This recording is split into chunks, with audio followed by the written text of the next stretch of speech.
고정관념에 대해서 우리에게 이야기를 해주고 있는데, 신앙생활에 있어서의 고정관념은 건강한 신앙생활을 해치는 암적 요소라고 할 수가 있습니다. 그것을 이 본문이 잘 보여주고 있는데요. 우리가 보통 고정관념이라고 하면 여러 가지 사전적 정의들이 있을 수가 있겠습니다. 사물이나 사건을 보고 판단하는데 바탕을 이루는 생각을 이제 고정관념이라고 말을 합니다. 또는 사람들의 행동을 결정하는 확고한 의지나 관념이라고 정의를 내릴 수도 있고요.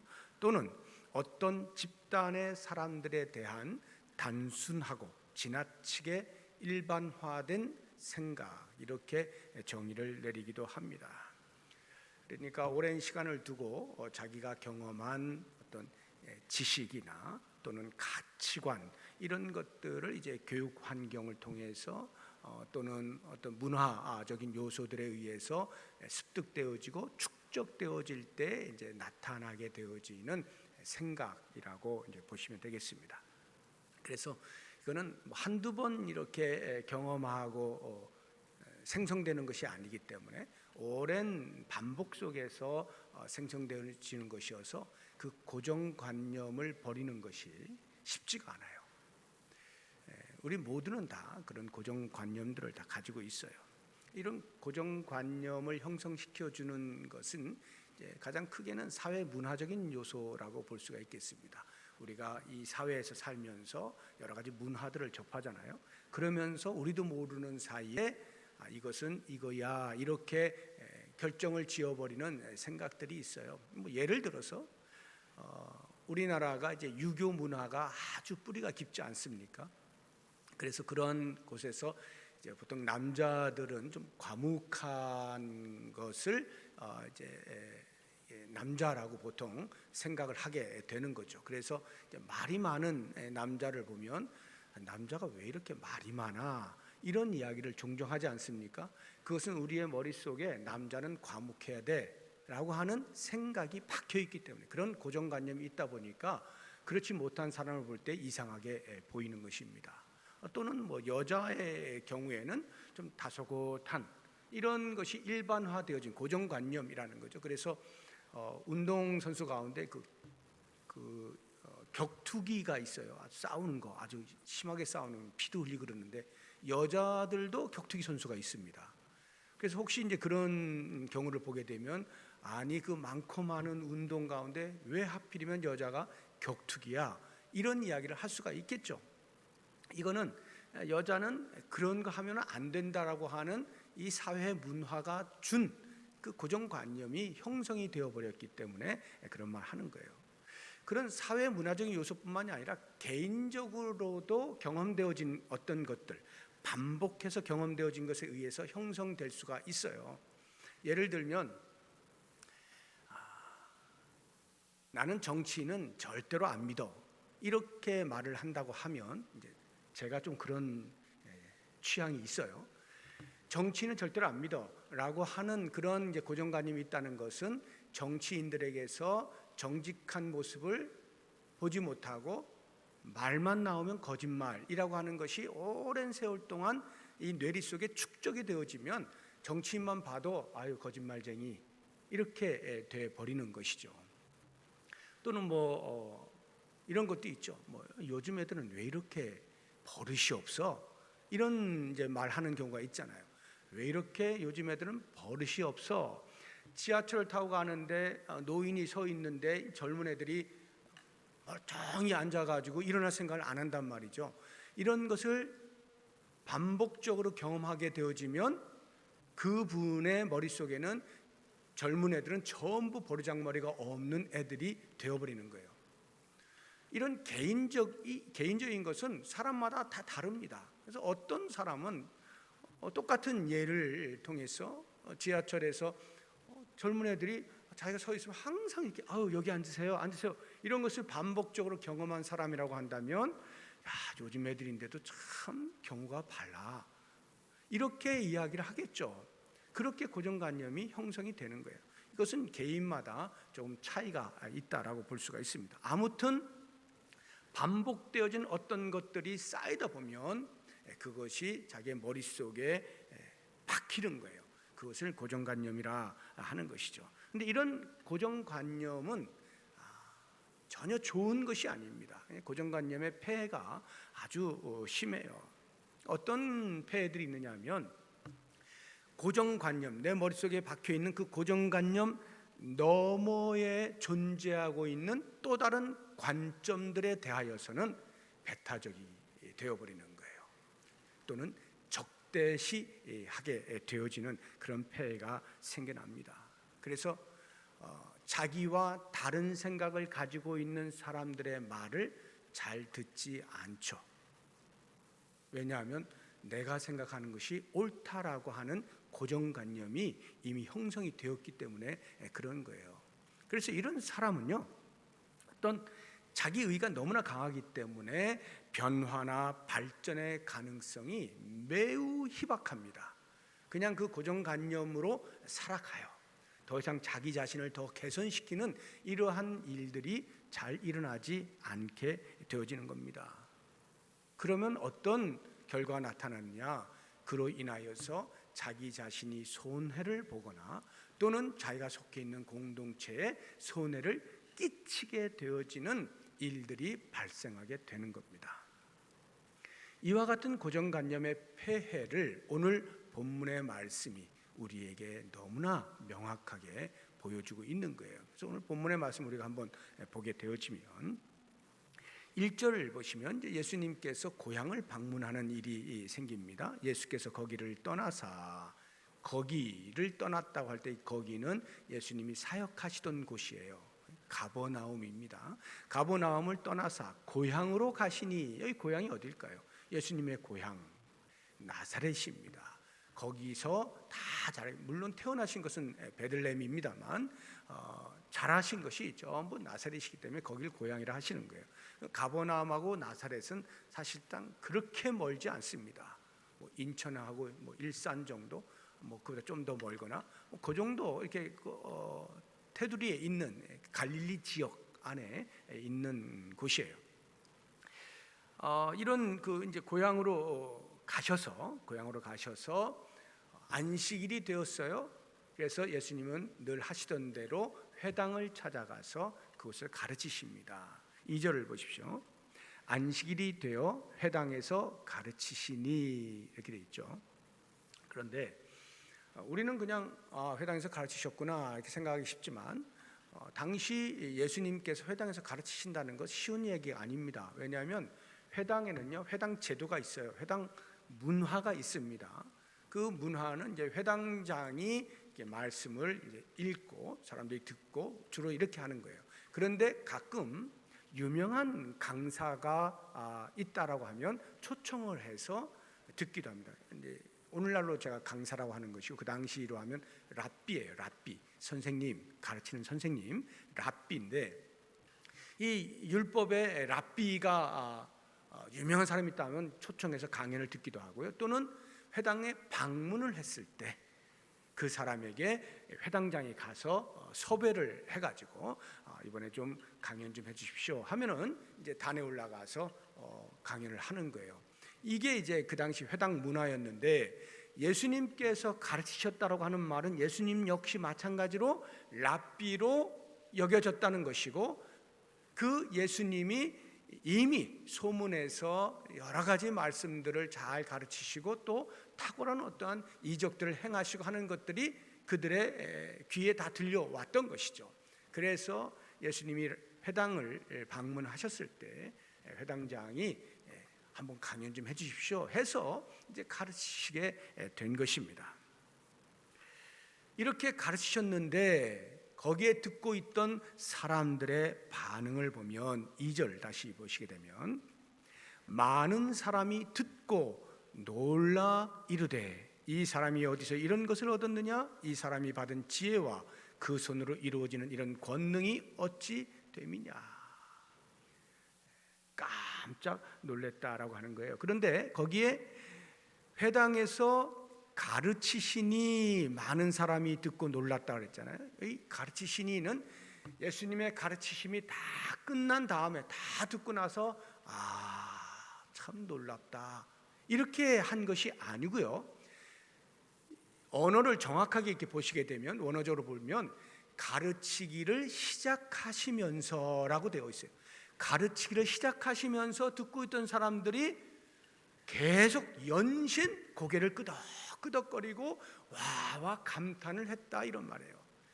그러니까 예수님이 강연하시는 내내 사람들이 듣고 있던 사람들이 감동을 하고 놀랐다 이런 말입니다. 얼마나 그 강연이 뛰어났느냐 하는 것을 이제 보여주고 있는 것이죠. 우리가 어떤 거대한 소문을 들었어요. 그런데 그 소문이 이제 우리 눈앞에서 펼쳐지게 되어질 때, 귀로 듣게 되어질 때, 확인되어질 때, 과연 명불허전이다 이런 말 하잖아요. 그 이름값이 헛되이 전해진 것이 아니로구나 이 말이에요. 말 그대로네, 소문 그대로인데 대단해 이럴 때 명불허전이라는 말을 쓰는데, 지금 예수님께서 강연을 하셨을 때 그들이 듣고 있던 그 소문과 직접 말씀을 들었을 때 이것은 명불허전 그 이상인 거예요. 그 이상인 거예요. 구약에도 보면 이 명불허전 그 이상인 사건이 하나 있죠. 솔로몬의 지혜가 워낙 뛰어나서 세상 사람들이 다 와와 할 때 스바의 여왕이 그 소문을 듣고 정말 그럴까 하고는 어려운 문제들을 들고 찾아가서 냈는데 너무나 대답을 술술 잘하는 것을 보고 그 스바 여왕이 이렇게 이야기를 합니다. 역대하를 보겠습니다. 9장 5절 6절인데요. 왕께 말하되 내가 내 나라에서 당신의 행위와 당신의 지혜에 대하여 들은 소문이 진실하도다. 내가 그 말들을 믿지 아니하였더니 이제 와서 본즉 당신의 지혜가 크다 한 말이 그 절반도 못되니 당신은 내가 들은 소문보다 더하도다. 명불허전 그 이상이다 이런 이야기인데, 지금 회당에서 예수님의 강의를 듣고 있던 사람들이 이렇게 말하고 있는 것과 마찬가지로 깜짝 놀랐다 하는 것입니다. 그런데 이보다 더 놀라운 사실이 있어요.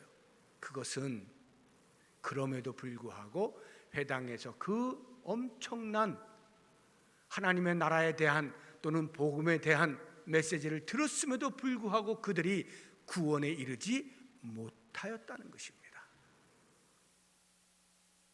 오늘 말씀의 제목이 기이한 현상이에요. 참으로 기이한 현상이 일어나게 되는 거예요. 예수님의 그 말씀에 대해서 깜짝 놀란 사람들이 정작 예수님이 전하신 그 말씀의 내용들을 받아들이지 아니하고 예수님을 믿지 아니하고 오히려 예수님을 배척을 하죠. 우리 3절 한번 보겠습니다. 제일 뒷부분에 보시게 되면 예수를 배척한지라 이렇게 나와 있습니다. 왜 이와 같은 기이한 현상이 나타났을까? 왜 그들은 구원받을 수 있는 이 절호의 기회를 놓치게 되었을까? 그 이유가 뭐예요? 고정관념 때문인 것입니다. 고정관념 때문에 구원이 임할 수 있는 이와 같은 중대한 상황 속에서 발로 차버리게 된 거예요. 그들이 가지고 있었던 고정관념이 무엇일까요? 그것이 3절에 나타나 있습니다. 다시 3절 보시죠. 거기 보면 세 가지가 나타나고 있습니다. 이 사람이 마리아의 아들 목수가 아니냐 할 때 첫 번째, 이 사람이 목수가 아니냐 하는 고정관념. 두 번째, 이 사람이 마리아의 아들 아니냐 하는 고정관념. 그리고 마지막 세 번째가 야고보와 요셉과 유다와 시몬의 형제, 예수님의 형제들 말하는 거예요. 그 형제가 아니냐, 그 누이들이 우리와 함께 여기 있지 아니하냐 하는 이 고정관념이 그들로 하여금 구원 얻을 수 있는 절호의 기회를 놓치게 만든 것입니다. 그러면 이 고정관념들이 어떠한 것들인지 한 가지씩 간단하게 살펴보면, 먼저 이 사람이 목수가 아니냐라고 하는 이 말 속에는 쉽게 이야기하면 목수 주제 이런 말이에요. 목수 주제. 그 당시에 유대 문화에서는요, 사람이 육체적으로 일을 하는 것에 대해서 존중을 하는 문화가 있었어요. 그런데 헬라 문화에서는 육체의 힘을 쓰는 그러한 일에 종사하는 사람들은 존중하지 않았습니다. 천하게 여겼어요. 우리나라도 한때 그런 때가 있었죠. 과거에. 요즘은 많이 좋아졌어요. 많이 좋아졌어요. 제가 유학 가서 보니까 우리가 흔히 이야기하는 3D 직종에 있는 사람들, 그러니까 육체의 힘을 많이 쓰는 그런 직종에 있는 사람들이 돈을 많이 벌더라고요. 근데 그 당시만 해도, 제가 30여 년 전에, 그 당시만 해도 우리나라가 육체의 힘은 많이 쓰는데 돈은 조금 벌어요. 천한 직업이었어요. 근데 요즘은 많이 달라졌어요. 그래서 상당히 이제 그런 어떤 직업의 빈부 귀천 이런 것들이 조금은 그래도 이렇게 어느 정도 맞춰지지 않았나 하는 생각이 드는데, 여전히 아직도 우리나라 그 유교 문화가 너무도 강하기 때문에 아직도 이렇게 펜을 굴리는 이런 사람들은 존중하고, 육체 힘을 쓰는 사람들은 좀 천히 보는 경향이 없지는 않아요. 그런데 이 당시에 그러한 그 헬라 문화의 영향 속에서 이 사람 목수인데 라고 하는 것입니다. 그러니까 비아냥거리는 거죠. 조소를 하는 거예요. 이 말의 의미는 그런 사람이 뭘 알아서 이렇게 엄청난 가르침을 할 수가 있단 말이냐, 이건 뭔가 이상해, 이런 뜻이죠. 그런가 하면 두 번째 고정관념은 뭐냐 하면, 이 사람이 마리아의 아들 아니냐 하는 거예요. 마리아의 아들 아니냐, 여기에 무슨 고정관념이 있겠나 싶지만 생각보다 많이 있습니다. 제일 먼저 생각해 볼 수 있는 것이 경멸이에요. 경멸. 유대 문화에서의 누구의 아들이라고 표현할 때는요, 여자의 이름을 쓰지 않습니다. 남자의 이름을 써요. 그러니까 아버지의 이름을 쓴단 말이죠. 그러니까 예수님을 만약에 표현한다고 하면 요셉의 아들 아니냐, 이렇게 해야 되는 거예요. 요셉의 아들.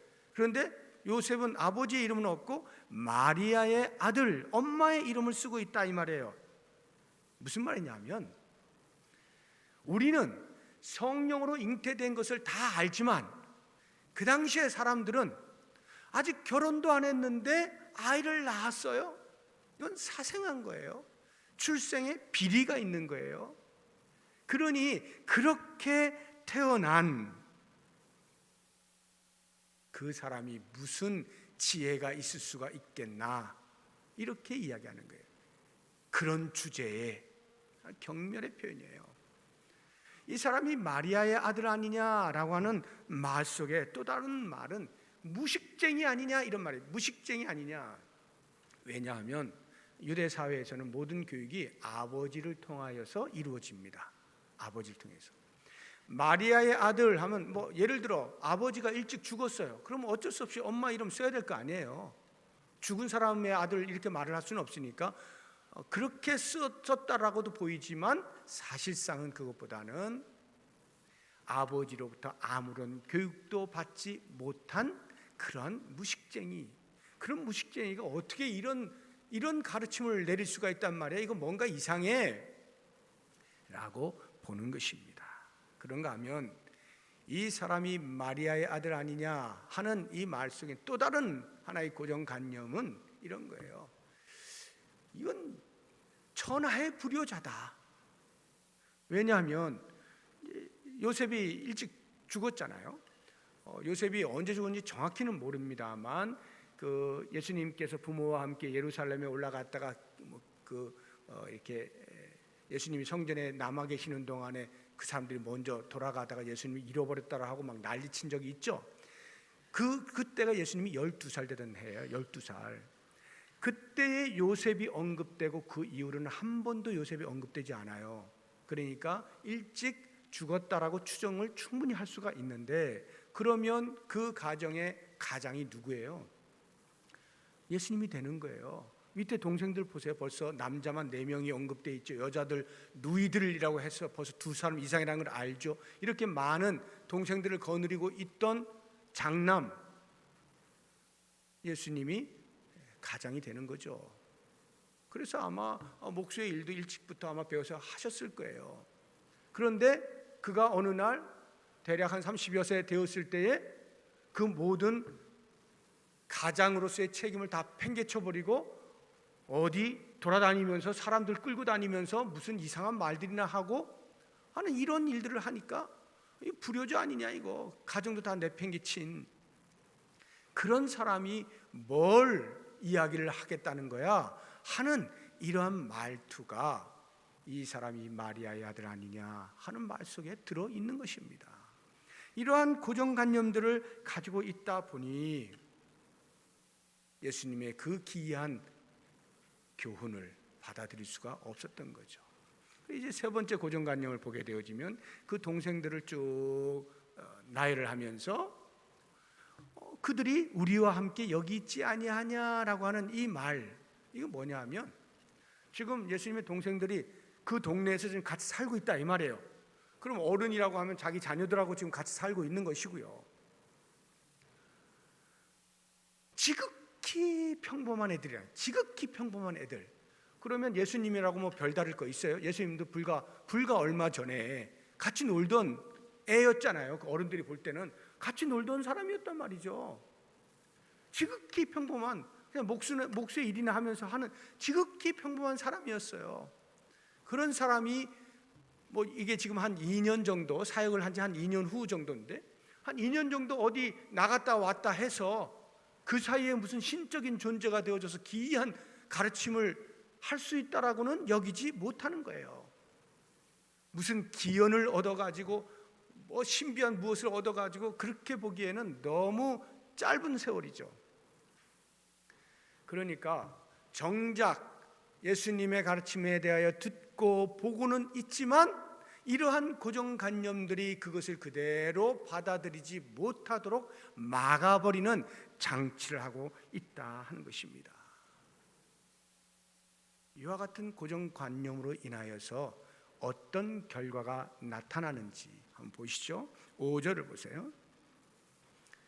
거기서는 아무 권능도 행하실 수 없어 다만 소수의 병자에게 안수하여 고치실 뿐이었다. 예수님의 행동에 대해서 말씀하고 있는 거예요. 거기서는 아무 권능도 행하실 수가 없대요. 행하실 수 없다라는 말은 능력이 부족해서라는 뜻이 아닙니다. 그러한 반대로 인하여 예수님께서 행하심을 포기하는 거예요. 그래 안 듣겠다고 하고는 소수의 사람들에게, 꼭 예수님이 보아서 반드시 필요하다고 여겨지는 소수의 사람들 외에는 일반적으로 그 동네에서 고향에서 말씀을 전하지 않기로 작정을 하시게 된 거예요. 그들이 가지고 있던 고정관념이 예수님을 이렇게 만들어 버린 것입니다. 6절을 보십시오. 거기서는 6절 그들이 믿지 않음을 이상히 여기셨더라. 예수님께서 그들이 믿지 않는 것을 이상히 여기셨대요. 왜 안 믿지? 이상한데? 이런 말이 아니에요. 예수님이 왜 그걸 모르시겠어요? 고향에서 대접받지 못하고 하는 것을 다 아시죠. 전능하신 분이니까, 전지하신 분이니까 다 아셔요. 여기 이상히 여기셨다라고 하는 말은 안타깝게 여겼다는 거예요. 안타깝게. 당신을 받아들이지 않는 그 고향 사람들이 너무나 불쌍해 보였다는 거예요. 그래서 4절 한번 보세요. 예수께서 그들에게 이르시되 선지자가 자기 고향과 자기 친척과 자기 집 외에서는 존경을 받지 못함이 없느니라. 어디를 가서 복음을 전하고 하나님 나라를 전파하면 전부 사람들이 구름대같이 몰려드는데 고향에 오면 어찌하여 너희들은 들을 생각을 하지 않느냐. 너무나 답답하구나. 안타깝게 여기시는 모습을 볼 수가 있어요. 그리고는 그 다음으로 예수님께서 당신의 사역의 장소를 옮기시는 것을 볼 수가 있습니다. 6절을 다시 보십시오. 뒤에 보니까 이에 모든 촌에 두루 다니시며 가르치시더라. 여기 모든 촌은 고향을 뺀, 갈릴리 지역의 고향을 뺀, 나사렛을 뺀 다른 곳으로 가셔서 다른 곳 두루두루 다니시면서 복음을 전하셨다.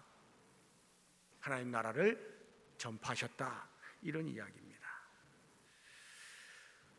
한마디로 이야기하면 구원이 사라져버린 거예요. 그들이 가지고 있던 고정관념 때문에 중대한 손해를 입게 되어질 뿐만 아니라 그 고향에서 예수님이 선포하지 아니하심으로 고향 사람들 전체에게 손해를 끼치게 되었다는 거죠. 이게 고정관념의 폐해예요. 그래서 우리가 오늘날 이렇게 보게 되어지면 예수 믿지 않는 사람들 중에 예수님을 배척하는 사람들이 제법 많이 있지 않습니까? 그런 것들이 거의 대부분 고정관념에서 나오는 거예요. 기독교는 자기네만 구원이 있대. 아주 몹쓸 종교야. 다른 종교들은 그건 뭐야? 왜 지네만 좋은 종교라고 말하는 거야? 배타적인 종교. 또는 기독교는 보면 자기들끼리만 놀아, 자기들끼리만 신나 따르고 교회에 모여가지고 뭐 찬송 부르고 자기들끼리만 좋다라고 그래. 이기적인 종교야.